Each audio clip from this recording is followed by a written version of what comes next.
ईरानी राष्ट्रपति की पीएम मोदी से इस बीच बड़ी मांग सामने आई। मसूद पेजेश्कियान ने युद्ध रोकने के लिए प्रधानमंत्री से मदद मांगी। पेजेश्कियान ने कहा कि युद्ध रोकने में ब्रिक्स मदद करे। पेजेश्कियान ने यह भी कहा कि अंतर्राष्ट्रीय शांति के लिए ब्रिक्स आगे आए, ये उनकी तरफ से मांग की गई है। और मसूद पेजेश्कियान ने इस बीच प्रधानमंत्री नरेंद्र मोदी से बड़ी मांग की है।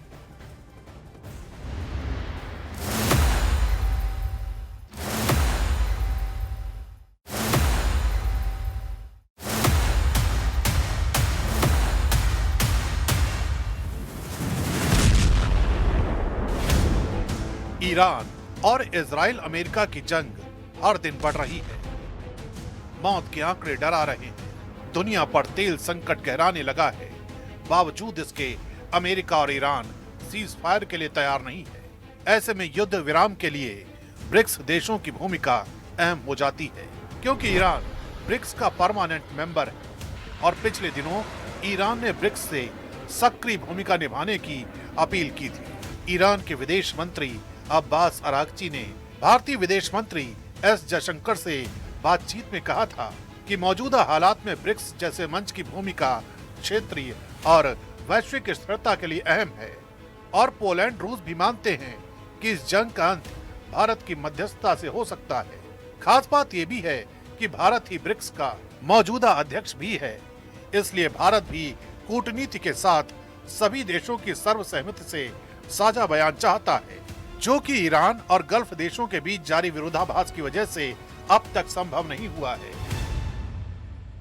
तो नीरज, आपका सवाल ब्रिक्स को लेके था। मैंने पहले ही बताया आपको कि देखिए, ब्रिक्स जो है वो आम सहमति बना के काम करती है, कंसेंसस के जरिए काम करती है। पश्चिम एशिया में जो वहाँ पर जो कॉन्फ्लिक्ट चल रहा है, जो संघर्ष चल रहा है, उसमें कई एक ब्रिक्स के सदस्यगण उससे संबंधित है।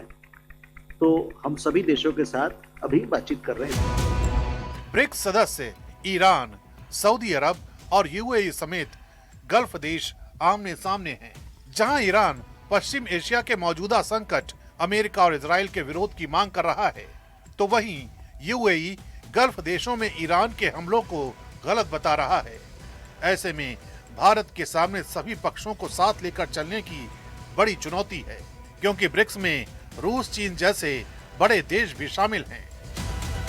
यूक्रेन युद्ध के मसले पर भारत ने G20 में 20 देशों के बीच सहमति बनाने में अहम भूमिका निभाई थी।